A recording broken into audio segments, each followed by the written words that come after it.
Tonight, a surge in demand in the face of a dangerous deep freeze. But as soon as we started getting beyond our current capacity, we saw people pressing to get to the front of the line, more altercations. The rush to be ready to ensure no one's left behind. The never-ending game. We probably have a good 7 to 8 inches of compacted ice and snow. Of snow clearing catch-up.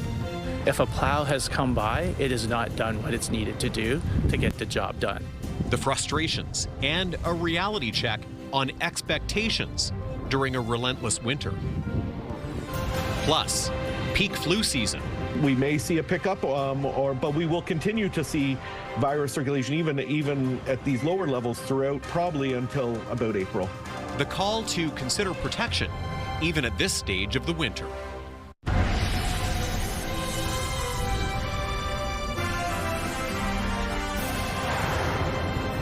Good evening. It's so cold, it's dangerous. Extreme cold warnings cover a large portion of southern Ontario tonight. Conditions that could feel like the mid-30s. None are more at risk than those who live outdoors. CTV's Jeff Pickle joining us now live with more. And Jeff, tell us what you've been hearing about demand at shelters and warming centers. Well, Tony, they tell me they are completely full, and it takes all the effort and resources they have to not have to turn people away and out into the cold. Now, St. John's Soup Kitchen, they're typically just open during the day. They say they're also going to have to start opening at night due to the demand, and the message is clear that more shelter space is needed. Even in the bitter cold, homelessness still exists. In the daytime, many of those without a place to get warm go to St. John's Kitchen on Victoria Street, just across from the large encampment. Each day we're serving 300 to 400 meals, but it's also a refuge for people from the cold. Usually only open during the day, Mancini says the lack of available space has forced them to open at night. The situation is that there are warming centers, but they are booked. They are full. The working center has made a decision to open evenings, St. John's Kitchen from 8:30 at night till 7:30 in the morning, starting on Monday. Mancini says despite efforts being made across the region, many people still have no place to go. The reality is that our outreach workers, our workers at St. John's Kitchen, who are on the streets all the time, they're hearing very troubling stories of people, who are finding little warm hovels wherever they can to survive the night. Eric Phillips, who helps run the Kitchener Warming Center on Lawrence Street, confirms this. But right now, with this cold snap we're seeing, even more people are coming. We're seeing lineups an hour and a half before opening out front. He says you can see the extreme cold create a sense of fear and desperation. We saw people pressing to get to the front of the line, more altercations, and it was it's terrifying that the scarcity of just needing to get inside creates such tension within our community that it freaks people out. With exposure and temperatures this cold potentially turning deadly, Phillips says they stretch their resources to the limit to keep people safe. But we will do everything possible to work with that person to make sure they have a place to go. So maybe there's a Tim Hortons they can go to or another services that are available. Says the immediate answer is more spaces like the warming center on Lawrence Street. The reality is we need more warming centers in Kitchener to support the population who are currently living outside. So we don't see situations like this where we have overflow, stressed clients, lack of capacity. And the overnight warming center in Cambridge, essentially the same position. They're really bending over backwards to do anything they can to make sure they don't have to turn any people away. And when it comes to St. John's Kitchen, they weren't anticipating it needing to be open overnight. So everything they're doing, they say any donations really go a long way. Tony? Okay, Jeff Pickle reporting live for us tonight. Jeff, thank you. And let's take a closer look at those weather conditions. Tonight, we're taking weather on the road. Ashley Bacon joins us live from the Kitchener Memorial Auditorium. Good night to warm up with some dancing, Ashley, because with our partners at Bounce Radio 99.5, we're talking about 90s night at the Rangers game. You got it, Tony. I mean, much better conditions inside the Odd tonight than outside the Odd. It is a cold evening out there and is only going to continue to drop over the next few hours. But as you said, it's 90s night here and the doors have just opened. I can probably not see it, but just over my shoulder there, fans are starting to stream into the auditorium just ahead of puck drop at 7 p.m. tonight. But we've got a lot of weather to talk about. Let's go right into our boards tonight. We can see there is an extreme cold warning occurring tonight.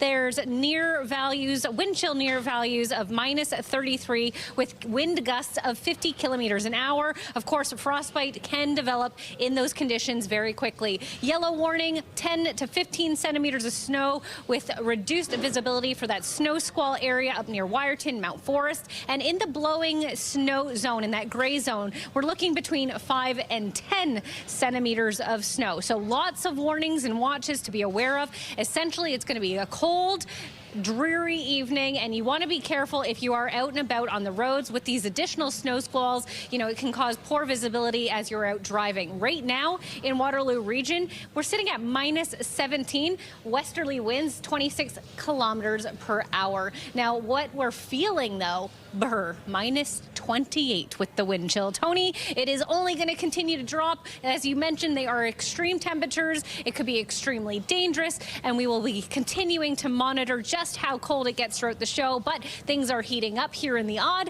and we will catch up with our bounce friends, Angie Hill and Sarge, a little later in the show. But for now, you know, we'll send it back to you and stay warm while we can inside. We will. Okay, Ash, thank you. We'll talk to you shortly. Thanks very much.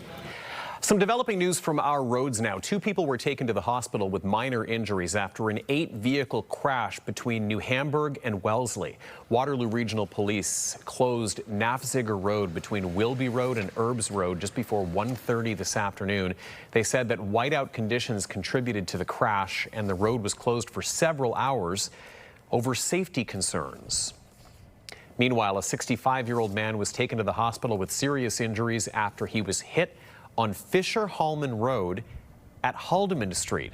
Police said he had been involved in an earlier crash and was hit by another driver after he stepped out of his vehicle. The driver of that second vehicle, an 18-year-old from Kitchener, was not hurt. Fisher-Hallman Road was also closed for several hours due to the conditions. And next, the never-ending race to clear snow. Another big storm expected later this weekend, the latest in a season that has been exhausting road crews and leaving some streets still partially covered. CTV's Colton Weens is live now in Kitchener's Deer Ridge area tonight. Colton, the message is to be patient. Yeah, Tony, a number of cities point out they've been dealing with more heavy snowfalls than they're used to during a winter, and there's also a shortage of road salt available. And while they've been trying to find workarounds, many roads are still not as clear as many residents are expecting, and they are noticing it around the region of Waterloo. We have not seen our streets addressed in 7 weeks. If a plow has come by, it has not done what it's needed to do to get the job done. Robert Longfee says Bugdale Drive in Cambridge hasn't been getting plowed this winter the way he would expect. They're skimming centimeters of snow as they come by, rarely dropping salt and or sand on our roads, and it's difficult. It's frustrating. I mean, we're taxpayers. Since early December, he says residents have been asking the city to do more.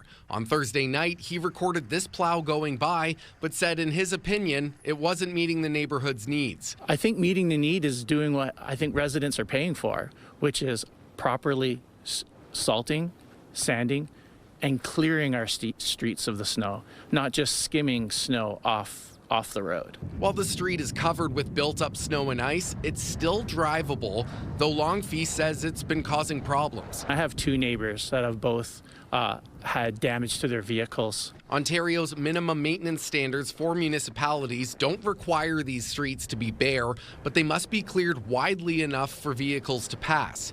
The city of Cambridge says there's been so much snow, they've had triple than usual the amount of snow events this January, noting that this street is a small residential road which would be treated once primary routes with higher traffic volumes are addressed, and pointing out that as far as the surface goes, snow plows are unable to lift snowpack, and residents are asked to drive according to the conditions until above zero temperatures return and break up the snow and ice.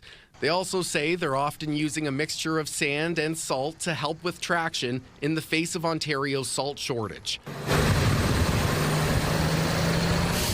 Patience is also the message in some other municipalities. The City of Kitchener says based on a 5-year average, Kitchener typically experiences 5 snow events from November through April annually. But this year, 7 snow events have already been declared, meaning crews and equipment are going around the clock to keep up. Kitchener is also saying it's increasing the use of sand rather than salt on main roads, but on residential and back roads, plowing will remain the primary method of maintenance with minimal salts being used. Again, the municipalities are asking for patience. They know it's tough to get around, but crews are working as hard as they can and around the clock to get it done. Tony.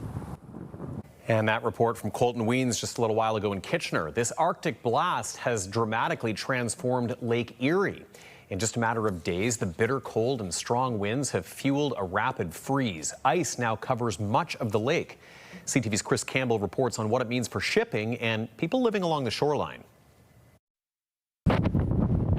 Bitter cold and strong winds are reshaping Lake Erie fast. Lakes don't offer any protection from the wind, and we're seeing strong winds. So the wind chill near the lake is going to be really uncomfortable, to say the least. Environment Canada says wind chill values near -32 to -33, combined with gusts up to 50 kilometers an hour, have accelerated ice formation on the shallowest of the Great Lakes. We've got bitter Arctic air across Ontario, and I would suspect the lakes are warmer than that, but they're not going to give any relief at all to anyone looking to warm up. The result? A dramatic jump in ice coverage in just days, going from 1% to nearly 85% coverage in 1 week's time. Just days ago, much of Lake Erie here was open water. Now with this Arctic blast settling in, the lake behind me is almost entirely frozen over. A dramatic shift that's happening faster than many people can remember. Well, I would say it's pretty extreme. Lake Erie right now is looking to be about 7 inches lower than it was last January. Scientists at the Great Lakes Institute for Environmental Research say Lake Erie's shallow depth makes it especially vulnerable to rapid swings. Earlier this week, freighter ship American Spirit had to put out a call for help due to the evolving waters as it traveled to Toledo. But yeah, it's an interesting time in the Great Lakes. The sudden freeze is also catching the attention of those who live and work along the lake. It's something that we don't see on a regular basis. You know, these years where we get this much ice this quick is few and far between. In Colchester, tackle shop owner Fred Bondy says customers are eager to get ice fishing, but he cautions Lake Erie ice can be unpredictable. We have a lot of shelf ice right now, and the only way you're getting out on that ice to do any fishing is if you got an airboat, you know, a fan boat, that style of boat. Walking out would be too dangerous at this point. It is certainly very cold, and I would definitely put it in the unusual category. In Colchester, Chris Campbell, CTV News. We're watching some developing news right now. Police are investigating a reported stabbing in Waterloo. Waterloo Regional Police say it happened this afternoon in the Garden Path Place area. That's near Ira Needles and University. It is early in the investigation. Few details are available, but we are told that one person has suffered life-threatening injuries. Police believe this is a targeted incident. Again, a stabbing investigation underway right now in Waterloo. We'll have more information as it becomes available online and later tonight at 11:30. A major international story now with an Ontario connection. Former Olympic snowboarder and alleged drug kingpin Ryan Wedding is in police custody tonight. U.S. law enforcement announced his arrest this morning. Captured in Mexico, where it's believed he's been hiding for some time. Over to CTV's Kamil Karmali with the latest. This is a moment more than a decade in the making. Former Canadian Olympian Ryan Wedding in handcuffs, surrounded by police, brought to U.S. soil to face a litany of charges. The 44-year-old from Thunder Bay, Ontario, arrested last night in Mexico City. A Mexican official saying today a Canadian voluntarily surrendered at the U.S. Embassy. This is what a united front looks like. It marks the end of a manhunt spanning an entire continent and coordination between police in 3 countries. Here we are today, bringing him to justice for trafficking hundreds of kilos of cocaine and also for the murder of innocent civilians. Wedding was first wanted by the RCMP in 2015. After fleeing Canada, he allegedly began building a multi-billion-dollar drug smuggling empire, trafficking tons of cocaine to the U.S. and Canada each year. Last year, finding himself on the FBI's 10 most wanted list after being accused of orchestrating the murder of a federal witness who was set to testify against him. He allegedly ordered a hit on a home in Caledon, Ontario, that mistakenly resulted in the killing of an innocent family. The Bureau offering a $15 million reward for his capture, the heat ramping up in November when RCMP arrested several of his associates in Canada and Mexican authorities seized millions of dollars of his assets. You're going to find a lot more other individuals who are going to come forward and say, listen, I'd rather give you the information. I'll tell you, I'll testify. Just don't put me in jail. We will not comment on anyone regarding the rewards. Few details released by officials today, with many left waiting for answers, including those who knew him. In some ways, I can understand, the path that he took just because of the lack of funding in Canadian sport in general. Wedding will be held in custody over the weekend, facing a list of charges related to murder and drug trafficking, with his first court appearance slated for Monday morning. Kamal Karamali, CTV News, Toronto. Ryan Wedding is accused of masterminding murders in Ontario as part of enforcement for his sprawling drug trafficking organization, and several Canadians have been caught up in the dragnet. CTV's John Woodward has that part of the story.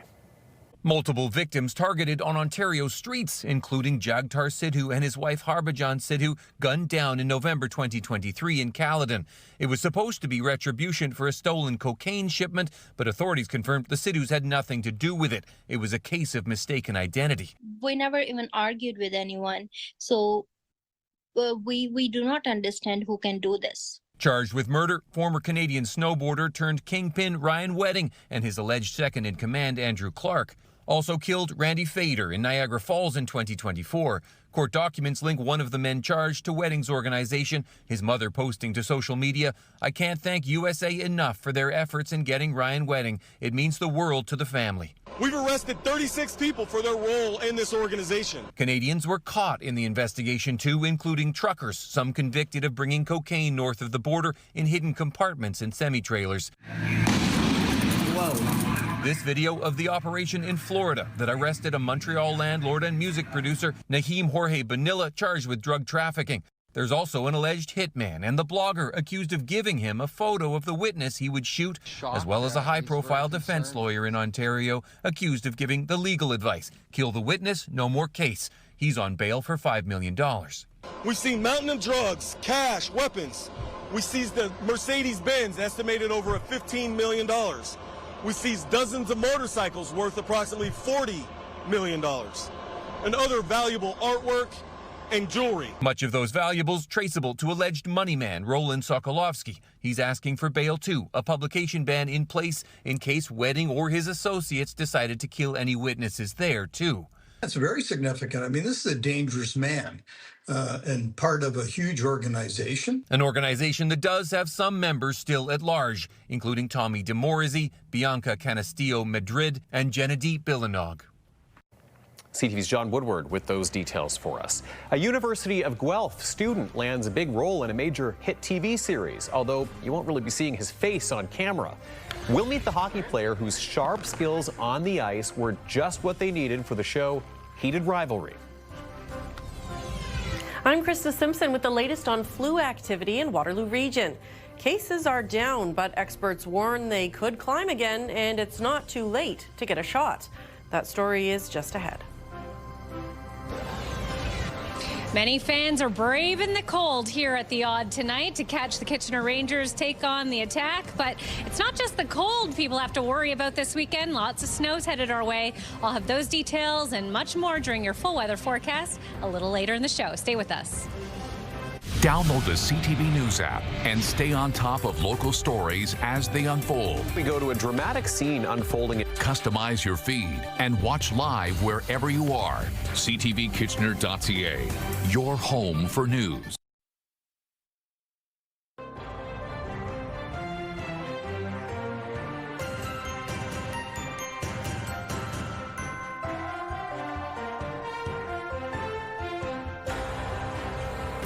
After a spike in flu activity over the holidays, the number of cases in Waterloo Region is going down now. But public health warns there can be more than one peak in a flu season, and they're saying that it's not too late to get the shot. CTV's Krista Simpson joining us now with more on this story. Krista. Tony, a few weeks ago, we reported that cases of flu and other respiratory illnesses were so prevalent, hospital emergency room wait times were soaring. And while case numbers are going down now locally, the virus is still around and will be for a while. Mid-January is also mid-season for respiratory viruses. We're kind of right in the middle of the flu season. Region of Waterloo Public Health says flu cases started picking up significantly in early December, sooner than in previous years. Cases climbed over the holidays, but now have started to drop off. Waterloo Region had 16 lab-confirmed cases of the flu the week of January 11th to 17th, the latest numbers available. That's 29 fewer than the week before, but public health warns cases could once again climb. Some flu seasons have multiple peaks, so we may start to see it pick up again. It's not rare to see a second peak sometimes during these seasons, especially with the cold weather that we're seeing right now. It's a lot of people gathered inside, and it can be quite a recipe for disaster. And it seems while many people did get a flu shot this year, it's not too late for those who did not. Something to consider if you are planning to travel or maybe around an older relative, new baby, or others who may develop more complications if they get the flu. It's not only to keep you safe, but also to keep those around you safe. And that's a message that's really important to remember, especially for some of the younger patients who, maybe don't feel like they're vulnerable or at risk. They certainly are around people who are at risk, and it's important to keep them safe too. For most people, it will take 1 to 2 weeks to develop immunity after receiving the shot. Getting one can be as easy as walking into a pharmacy like Pascal Nicolai's, though you may want to call ahead or book online to ensure availability. Really easy and convenient to come in, especially at pharmacies, to get your flu shot. The virus is expected to stick around into the spring. We will continue to see virus circulation even at these lower levels throughout, probably until about April. Public Health is also reminding people of other things that will help you stay healthy at this time of year: eating well, getting enough sleep, washing your hands frequently, and of course, if you do get sick, cover your cough or sneeze and stay home. Tony. Okay, Krista Simpson reporting. Krista, thank you for that. The Ontario Hospital Association is urging the province to provide more predictable funding, warning that the sector already faces a $1 billion structural deficit. The OHA outlined its concerns in a submission ahead of the spring budget. The Ministry of Health had asked hospitals to come up with a 3-year plan to balance their budgets, with the assumption that they'll get 2% annual funding increases. That's half of what they got last year. The association's CEO, Anthony Dale, says hospitals have already begun making some lower risk cuts, but patient services and programs could soon see impacts. A spokesperson for Health Minister Sylvia Jones said the government is working with hospitals to plan for long-term stability that ensures high-quality care. Live look toward downtown Kitchener from our tower camera, and what you can't see is just how cold it is. And it's going to get much, much colder tonight, heading into tomorrow as well. Extreme cold warning in effect, and then a big snowstorm moving in on Sunday. Ashley's back with everything we're tracking on all that for you so far. Also coming up, the Swiss goalie who's making a difference with the Kitchener Rangers on this week's edition of Beyond the Bench. And next, Wiarton Willie's big day isn't far off. We will check in on the plans to reveal the unofficial forecast from spring next week from southwestern Ontario's expert rodent.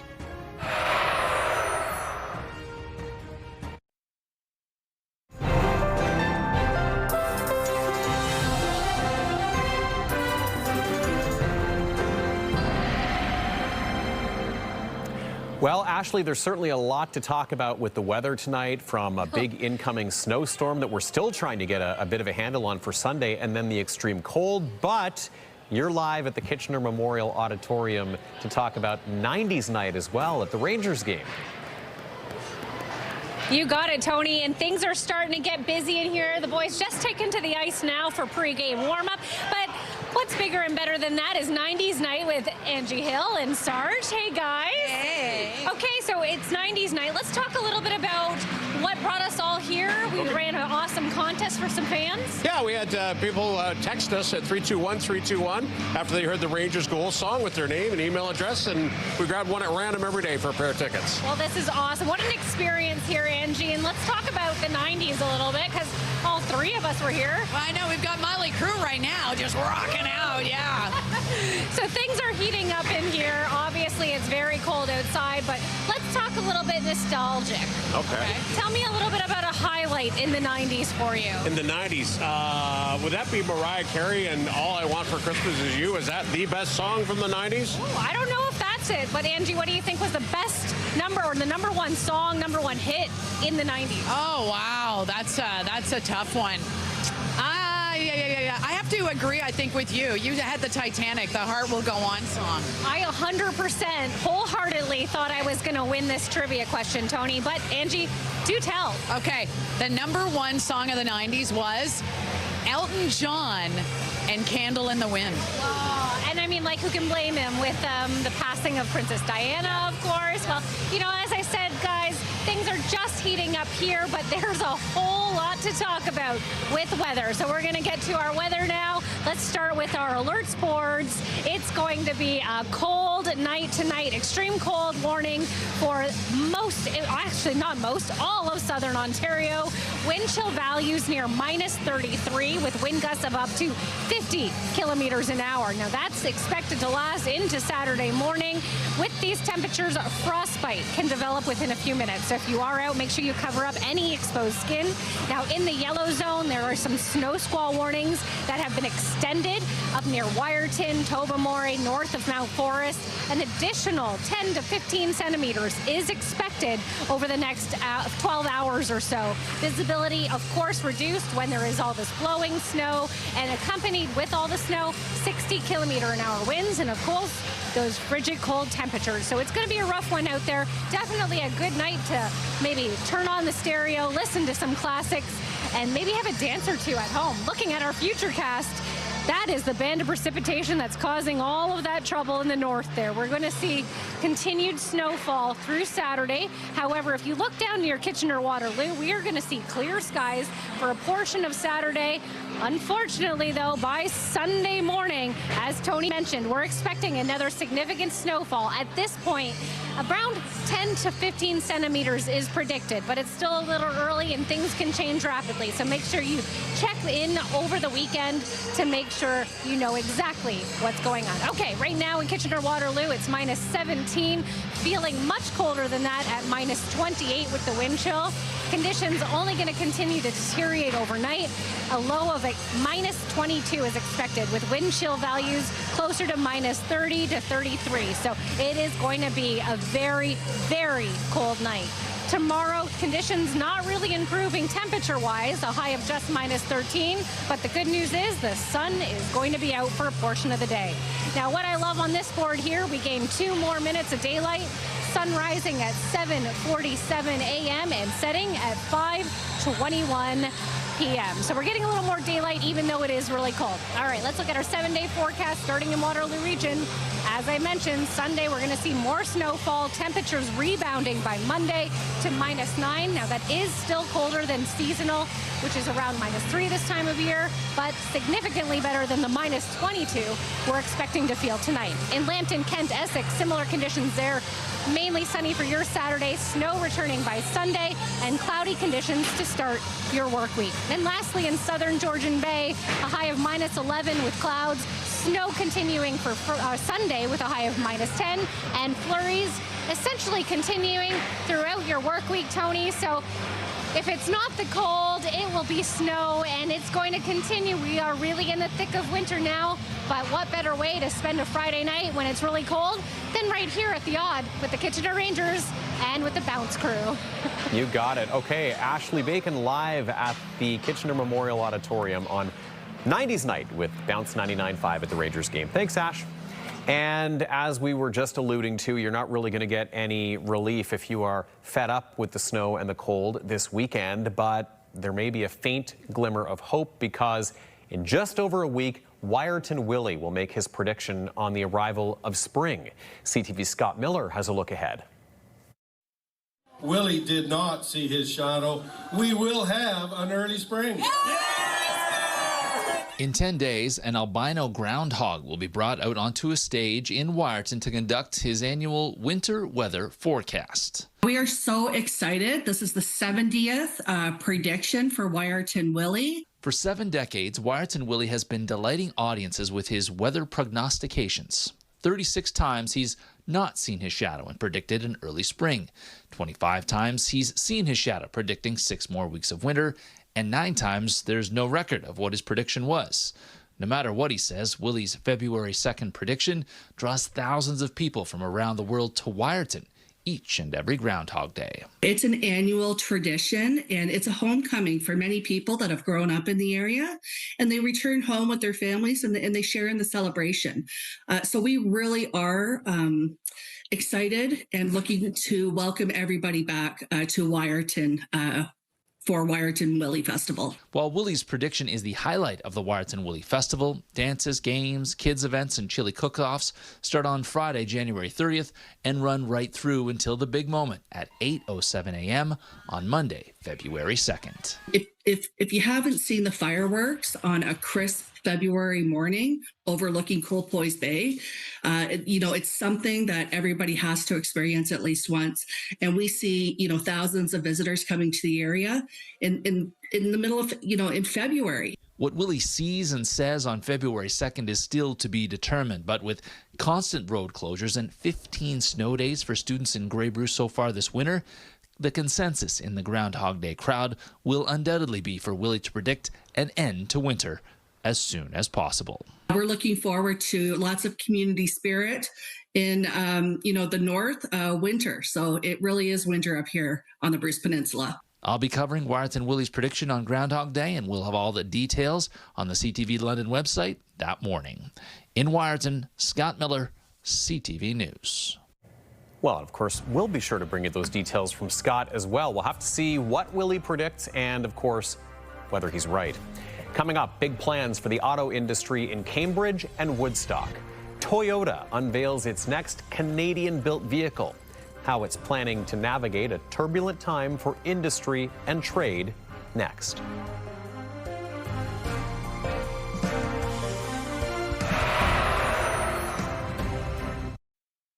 When you see it happen, send it to CTV News. Text 10400. From your screen to ours. Text 10400.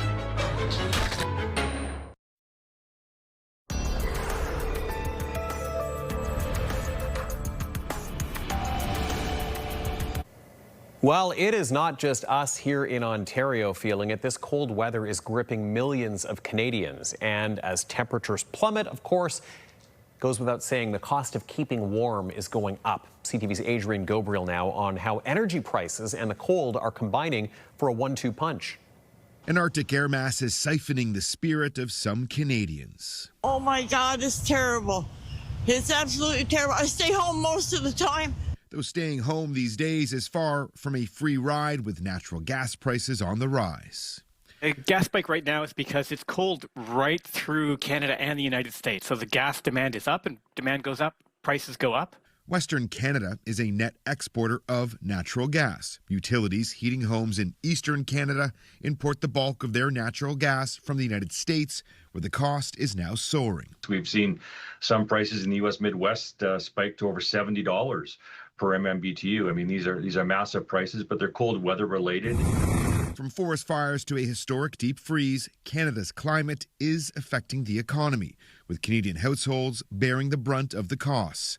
The Canadian Climate Institute has estimated that by 2050, extreme weather events could cost the country between $78 and $101 billion per year in losses, depending on future greenhouse gas emissions. Whether it's heat causing wildfires or extreme cold freezing your pipes, I'll have to leave a tap dripping to make sure my pipes don't freeze, because if they do, that's a huge expense. In parts of Manitoba, schools have been shuttered today, with temperatures plunging to dangerous depths. Manitobans are tough. If it's too cold to go to school in Manitoba, it's cold. As a deep freeze keeps its frosty grip on both sides of the border, many Canadians can expect the cost to heat their homes to remain elevated. One alternative that could save you some money is a heat pump that both cools and heats your home on a budget, though it does come with an upfront cost. Any way you slice it, staying warm is the priority tonight and through the weekend. Adrian Gobriel, CTV News, Toronto. Against a backdrop of tariffs, market changes, and political tensions, Toyota held an unveiling for its Canadian-built RAV4 today. The next-generation vehicle, built in Woodstock and Cambridge, is exclusively hybrid. CTV's Sean Irvin reports. In what is believed to be an automotive first, a new vehicle is honored during an Indigenous smudging ceremony at its production launch. The all-new, all-hybrid RAV4 SUV is expected to sustain employment at Toyota in Woodstock and in Cambridge into the future. Despite U.S. tariffs, RAV4 sales have not slowed, as the vehicle proves to be a hit with consumers on both sides of the border. Last year, more than 537,000 were produced. Very important product for us. We've got 8,500 team members here that are excited to build this great product, and we're ready to get it rolling, get it out on the road. Peak production of the new vehicle is expected to begin in March. Overtime is anticipated to meet demand. But for now, new jobs for the region are not. We're pretty much maxed out on how many we can build here. The max production here is in sharp contrast to the situation facing many other Canadian automakers and their employees, including those at nearby GM Cami Automotive. At the rollout, federal and provincial officials recognized the Toyota Canada success story amid worldwide uncertainty. You may have heard about Prime Minister Carney's speech lately, where he laid out some of the new realities of our global order. And in some cases, we are not able to partner in the way we used to. And in some cases, we must continue to partner. And this plant is an example of that integration. We are determined to continue to work together in the face of global uncertainty and uncertainty in the automotive sector. We need to change how we do things, and TMMC has been at the forefront of that. 85% of RAV4s built here are shipped to the United States. For now, Toyota states tariffs have not spiked U.S. vehicle prices for their Canadian-built product. Will there be price increases over time? Perhaps. But right now, we're just trying to focus on pumping out as many as we can. Toyota is also absorbing the recently announced framework for importing Chinese-made SUVs into Canada. I don't think it's going to affect our operations here in Canada. In Woodstock, Sean Irvin, CTV News. Coming up, how a Guelph University student brought some sharp sports skills to a show that's now a worldwide hit. We'll meet the hockey player whose on-ice skills you'll see in heated rivalry, even if you don't see his face. It's literally like every hockey player.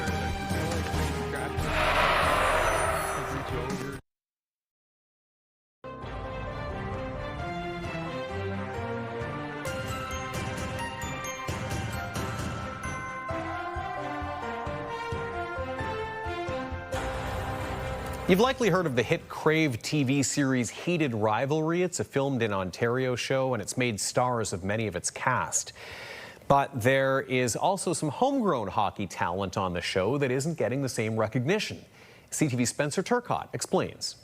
A third-year accounting student, Jonah de Simone, thought his hockey career at the University of Guelph was winding down. I had 2 concussions last year, so decided to step away from the team. But his on-ice time was revived in a roundabout way. I knew there was going to be like a gay hockey show filming in Guelph. And someone on production reached out to our coach, Josh, looking for, for some extras. Turns out Jonah's height and weight fit the bill perfectly to be a body double for Hudson Williams, a co-star in the smash Crave hit Heated Rivalry, which is a romantic drama that shines a light on LGBTQ2S+ representation in hockey. And just to be clear, given the spicy scenes... No, only the on-ice scenes. When audiences see Hudson Williams' character Shane Hollander showing off his skills on the ice, it's actually Jonah. For the All-Star sequence and one of the first 2 episodes, I spent like an hour working with Hudson on how would it look when I'm shooting? He says the actor was receptive to learning the mannerisms of a hockey player. They had to ensure everything was identical between them for scenes where Jonah stepped in, how their sticks were taped, how their skates were tied, and even the chirps. I get chirped for being a bad chirper. He gave me the lowdown of the situation. I would say go home, right? I think it's a good chirp. And apparently everyone thought it was like very fitting for the character that he's a bad chirper.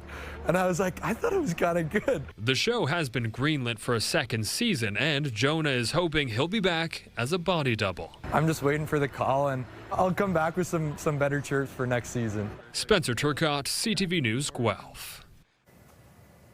Christian Kirsch is in his first season with the Kitchener Rangers. The Swiss goaltender was selected in the first round of the 2025 import draft and is looking forward to making a difference with the team.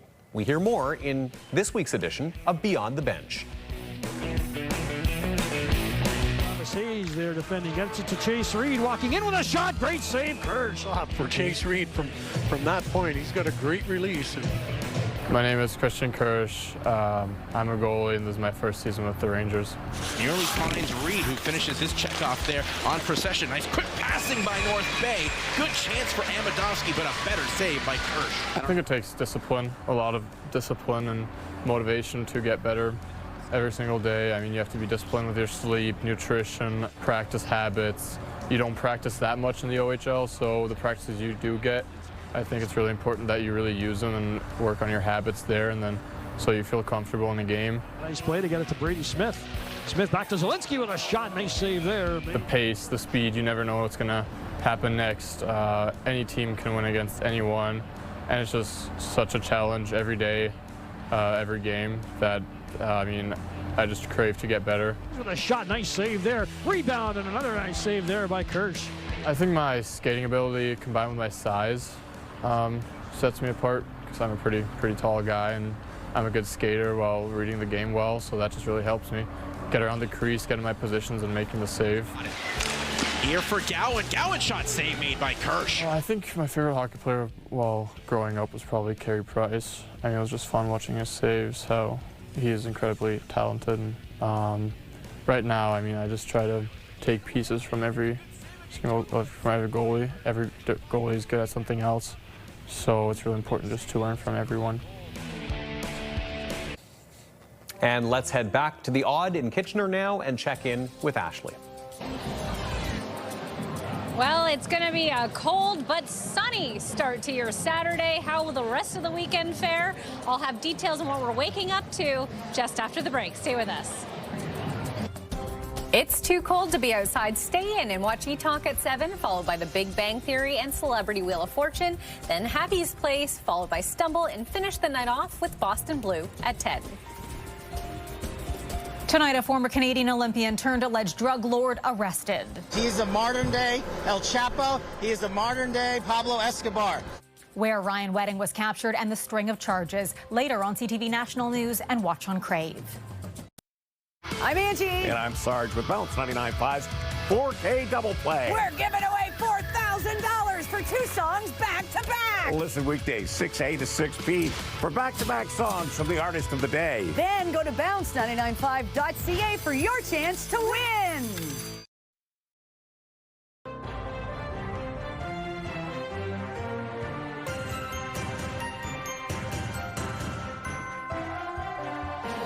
Okay, Ashley's back at the Odd, and I want to touch on a 90s memory for you in a second, Ash, because it's 90s night at the Rangers game, but we got to get our weather details out of the way first. Yeah, absolutely. Let's get right to it. Let's go right to our alerts board, Tony, because there are lots to talk about. Extreme cold warnings for all of southern Ontario tonight. We're looking at near minus 33 conditions with the wind chill. Of course, in the yellow zone there, 10 to 15 additional centimeters of snow, and in the gray zone, blowing snow. So it is going to be a very snowy or very cold start to the weekend. We're waking up to minus 22, feeling closer to minus 30 with the wind chill. Although the good news is the sun will be shining by 8 a.m., even though those frigid temperatures will last throughout the day tomorrow, Tony. So it's going to be a cold start. It is going to be a cold one. Okay, quickly, before we go, 2 genres you didn't mention from 90s music.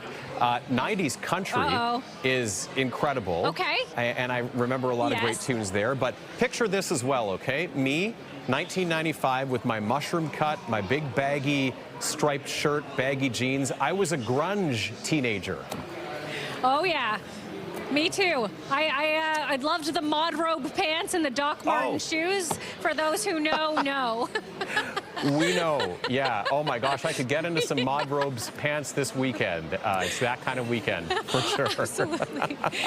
It's certainly cold enough, and those are definitely cozy enough. You bet. Ash, lots of fun. 90s night at the Rangers game. Appreciate that, and you have yourself a great weekend. Thank you, Tony. You too. Stay warm. You bet. And by the way, we're going to have highlights of the Rangers game with the Owen Sound attack coming up later tonight on CTV News at 11:30. That is your next local news, and that follows the CTV National News at 11 with Heather Butts. Our digital team, of course, has news for you anytime over at ctvnewskitchener.ca. And I think as we wrap up on this Friday night, it's only appropriate to give you another look at these beautiful pups. National Service dogs. They had a higher than usual number of litters at once, so there are all these pups hanging around there who are going to eventually be service dogs, really changing the lives of many people, and they're looking for people to help these pups for a one-year period as puppy raisers before they go on to be service dogs. So we'll leave you with this cuteness overload as we say goodnight and thank you for joining us. Take care, everyone. Bye-bye.